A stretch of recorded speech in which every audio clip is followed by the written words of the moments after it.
2015 Kigarama itariki 2 televiziyo y'abanyamerika CNN yashize hanze ivya Said Rizwan Farouk ndetse na Tashfin Maliki bari umugabo n'umugore b'abarabo bari basanzwe bafise agakobwa k'amezi 6 maze ku munsi wa gatatu ako gakobwa kabo ndetse bagasigira inakuru banasiga bamubwiye ko bagiye bafise gahunda yo guhura na muganga bakimara kugasigaho kana kabo baciye rihutira kuja mu gace kitwa San Bernardino muri leta California muri Amerika ahari ko habera ibirori by'ibiruhuko by'abakozi bakihagera abantu bari ko baranywa abandi bavyina banezerewe bari mu maraha n'amaswingi menshi wa mugabo n'umugore b'abarabo bamwijamo amasasu menshi cyane haca hafa abantu 14 imbere yuko polisi ahagera. Polisi kimara kuhagera umugore n'umugabo batangura kuyimijamo amasasu nayo kuko bari baje bambaye imyambaro yirabura biyipfutse neza bapakiye ibisasu kuko bari bagambiriye kwica abantu benshi barenze ariko birangira abapolisi 21 nabo babikomerekeyemo ariko kandi umugore n'umugabo nabo birangira bishwe. Ni igitero cyiswe muri Amerika San Bernardino attack. Ni ibintu byabayeho neza cyane yaciye ku makuru ndetse ya CNN ariko yamara uwo mwanya ntihamenyekanye impamvu bakoze ico gikorwa ariko FBI ni ikigo cy'ubutasi cy'abanyamerika igitata amakuru ku butaka bwa Amerika nibihabera aho CIA yoyo itatira amakuru hanze ya Amerika ikayinjiza muri Amerika. Ico gihero FBI ndetse ikimara gucukumbura iza kumenya ko Farouk wa mugabo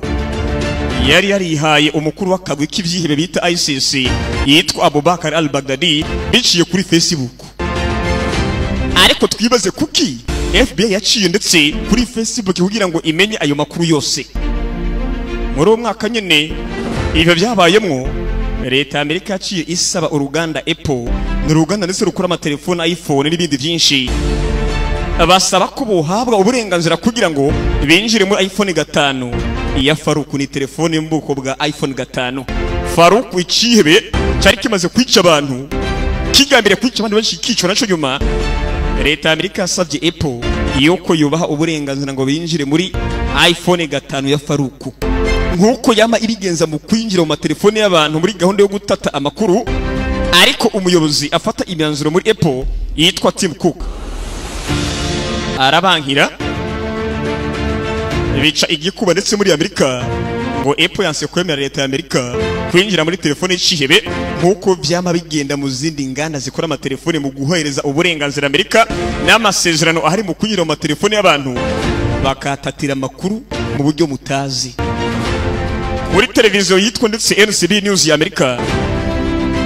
abagabo nka Robert Windrem ndetse na Alex Johnson bemeza ko ifatwa rya Osama bin Laden yavuye hani kuri telefone ngendanwa. Osama we nta telefone yakoresha canke inyabwonko yakoresha ariko abasirikare bakuru ba Amerika bo bagaragaza ko ikigo NSA cyaciye muri telefone ngendanwa z'abari mu nyubako bin Laden yarasanzwe arimwo.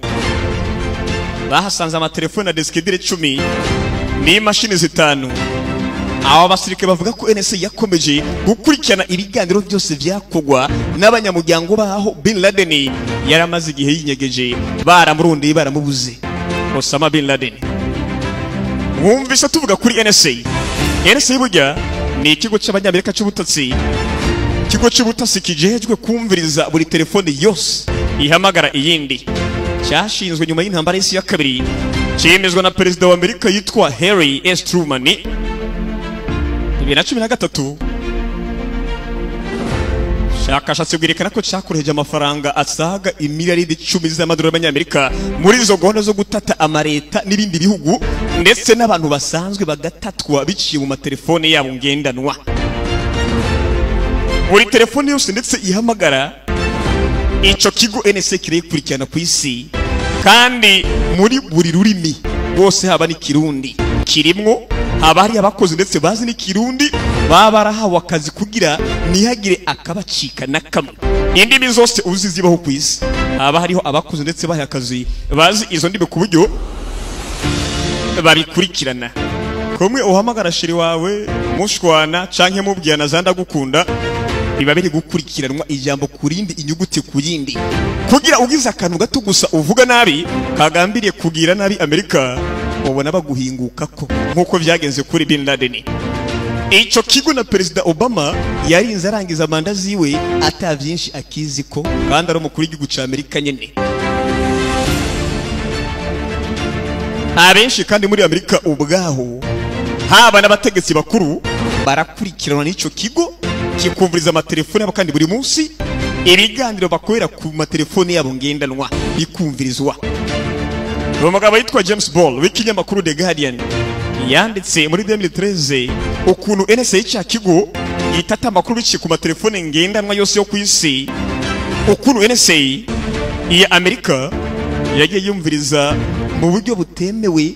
bw'ubutasi abayobozi bangana 35 b'ibihugu bikomeye ku isi bakagenda bakurikiranwa. Amerika iza kwagirizwa kwirikira rengera ariko n'igihugu bikomeye ndetse ntacyo bari kwitwara. Amakuru kandi bugegemeza ko kugira OTAN imenya aho Muammar Gaddafi wa Libya ari kugira ngo imurase, kugira ngo imenya aho umugabo ndetse Muammar Gaddafi yari ari cyo gihe imbere uko araswa mu mutwe, nabyo burya babikurikiranye kuri telefone yahamagawe ko na mugenzi w'umukuru w'igihugu cya Afrika nyene bamusanga hari mu mwobo abasaba imbabazi ngo bamureke, anarangiza abaza ikibazo ati nabakora iki mwebwe mu mpiga kuki ku buryo mugomba kunyica, baca baramurasa urusasu rwo mu mutwe ariko bibiye ku telefone mu buhemu bukomeye n'imigambi ndetse bacuze biciye kuri telefone ya mugenzi w'umunyafrika w'umukuru w'igihugu. Ive nitubitinda ko uyu munsi umwe mu bayobozi telefone bayifata nk'ikizira imbere yabo harimo umugabo mugufi yitwa Vladimir Putin, umukuru w'igihugu cy'Uburusiya. Si vyavuba kuri kuko burya kuva na mbere muri Kremlin burya ni inyubako y'umukuru w'igihugu cy'Uburusiya nkuko wumva nta rushatsi inyubako y'umukuru w'igihugu cy'u Burundi ni nako Kremlin ari inyubako y'umukuru w'igihugu cy'Uburusiya. Muri make kwinjira na telefone ngendanwa muri Kremlin birazira bikazirizwa kwegera Putin ufise telefone, unavyibagiye ukayinjirana ukayisigaho Putin ari byo kuviramo ibibazo bikomeye cyane mu gusobanura icyo warugamije ngo gusiga telefone imbere ya Putin. Si ibyo gusa burya imbuga hwaniro nka WhatsApp, Facebook, Instagram na Twitter ibyo byose biga n'ibigo by'ubutasi by'abanyamerika bineka abantu baba ku isi kugira ngo bamenye imigambi bafitiye Amerika n'imigambi ndetse y'iterambere mu fisi ku isi bakayishishura bikanakomera. Izo mbuga hwaniro uko tuzihurumbira burya iyo ushize WhatsApp canke indi application yose y'imbuga hwaniro muri telefone ngendanwa yawe muri zo nakubwiye aho hejuru n'izindi ndetse ubuhaye abanyamerika kwinjira muri telefone yawe kandi ntaco bihindura ko fone bashaka kuyinjiramo burya bona yinjiramo bagahamagara umuntu kode bagakuramwo erega bakanahamagara shiro bakamubwira icyo bamubwira kandi ntihagire icyo bihindura ko burya ukibara gushira WhatsApp muri telefone iyo application itanga amakuru ya telefone buri kimwe ukora muri telefone kiba kiri gukurikiranwa kandi mu buryo busesuye neza cyane yaba Facebook, WhatsApp, Twitter, Instagram bikiniki izo mbuga zose hwaniro wakimara kuzishira muri telefone yawe zirakurikiranwa. Ayo manimero ubu ufise mu telefone ya message wandika ibintu byose bikweramo ibyo ubitse imiziki irimwo amashusho amafoto bagomba burya barinjiramwo kubera WhatsApp irimwo. WhatsApp iyo application ikamera nk'itanga uburenganzira kugira ngo bamenye ibiri muri telefone yawe canke Facebook bayikoresheje. Ni benshi bagiye bafatwa biciye kuri Facebook nkuko babwije hafaruko ndetse bamenye byinshi kuri biciye kuri Facebook nyene. Mu masezerano ahari muri Amerika nizo mbuga hwaniro duhurumbira uyu munsi canke amatelefone ngendanwa ndetse n'inganda zizikora muri make zikora mu matelefone ngendanwa harimo korohereza Amerika gutata abantu n'amareta yo ku isi nkuko umusesenguzi w'iby'ubuhinga bwa none Sean Monroe yabigerutse ko mu kiganiro yakoze kuri Bay News 9 nkuko kandi ikinyamakuru cy'Amerika VOA cyabigarutse ko 2019 ariyo mpamvu no mu Bushinwa utwara twa WhatsApp twa Facebook twikiniki ntibapfa kwemera ko ukoresha buryo bwisanzuye n'ama application udapfa kwemera ngo ukoreshe si kuvuga ngo ntakoreshwa mugabo nta mwanya bawubahereza bo bahisemo gukora yabo kuko bazi neza ko atakeza k'Abanyamerika bazi yo bagambiriye ku isi ndetse bagomba gufatana n'abisobe n'amakuru butasi batate biciye muri ibyo bigo biciye kuri izo application z'imbuga hwaniro. Niyo mpamvu ndetse mu minsi yahera Abanyamerika bagomba kugara urubuga hwaniro bita TikTok ngo baruce muri Amerika kubera ngo ari ubwo Bashinwa batarofise ko bubasha ubwo kugwaka amakuru n'uburenganzira ngo bagenzure bamenye ibyo abantu bayaga n'amabanga yo mu telefone bafise TikTok bagomba kugura muri Amerika. Izo mbuga nakubwiye hose burya dukuyemo gusa Telegram, imbuga zose hwaniro ukuyemo Telegram yonyine niyo ikicizewe uyu munsi iyo kushobora kurungika ubutumwa ntibukurikiranwe na NSA cyangwa ntibukurikiranwe cyangwa ngo babone uburyo bwo kwinjira muri telefone yawe.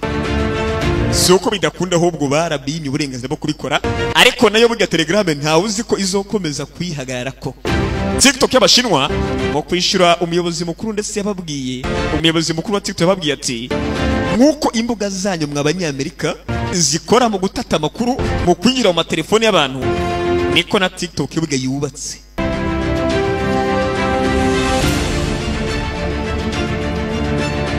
Niko TikTok imeze ndetse nkuko mwinjira mu mabanga y'abantu niko natwe biga twinjira mu mabanga ariko nta mwanya tubiha. Sibe tujeje nk'Abanyamerika kwinjira mu mabanga y'abantu mu banga y'abantu nk'Abashinwa na TikTok yacu oya. Twebwe tujeje guhereza abantu umunezero biciye ku tuvideo baraba no tujambo baraba kuri TikTok apana kwinjira mu mabanga. Nimba mwe mutinya yuko TikTok yokomeza gukora mwikeka ko ndetse Abashinwa baje gutata Abanyamerika n'Abanyaburayi ubwo mufise ubwo bakubera muzi neza ko mubikora mwebwe yamara twese uko tubikora suko tubigenza. Niyo mpamvu mwumvise inkubiri bagomba kugara urubuga TikTok muri Amerika ntirukore baruburagiza. Yamara umukuru wa TikTok bagatse biga twebwe dukora nk'uko izanyu zikora ariko twe ntitugiye gutwara amabanga y'abantu ubwo bamwibitse ko nuko muzi ko namwe mwama mwiba amabanga y'abantu muri za telefone zabo ndetse n'iz'abategetsi. Ibenda bikubwira koko aho uva burya si uri kuraja uno musoroshe mugabe gishobora gukomera ugatabara Afrika nta wuze kazozerega ntitubizi. Yamara ukwiye kwa muzirikana ko naho dukoresha amatelefone n'imbuga tubikunda n'imbuga hwaniro kwatabanga na rimwe wo vyizeza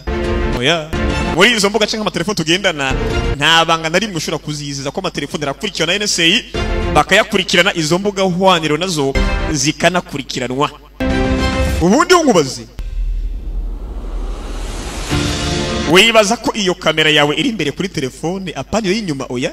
iyo kamera yawe iri imbere kuri telefone kuri Android yawe wibaza ko wayikoreye selfie gusa ugira ngo wirirwe wifotora amafoto ya selfie nimba ari kubikeka buryo uracyasinziriye ubwo navyo tuzobivuga ko nyuma naho butaha ni kuri Hakim Productions mukomeze musharinge mukomeze munakande like rega muna following kuri page uburyo muzora muhabwa notification uko ikiganiro kizoca ko ndetse uko bugira ibiganiro n'ibya buri munsi kuri Hakim Productions nkuko bisanzwe tubona bakunda rega bye bye ciao ciao.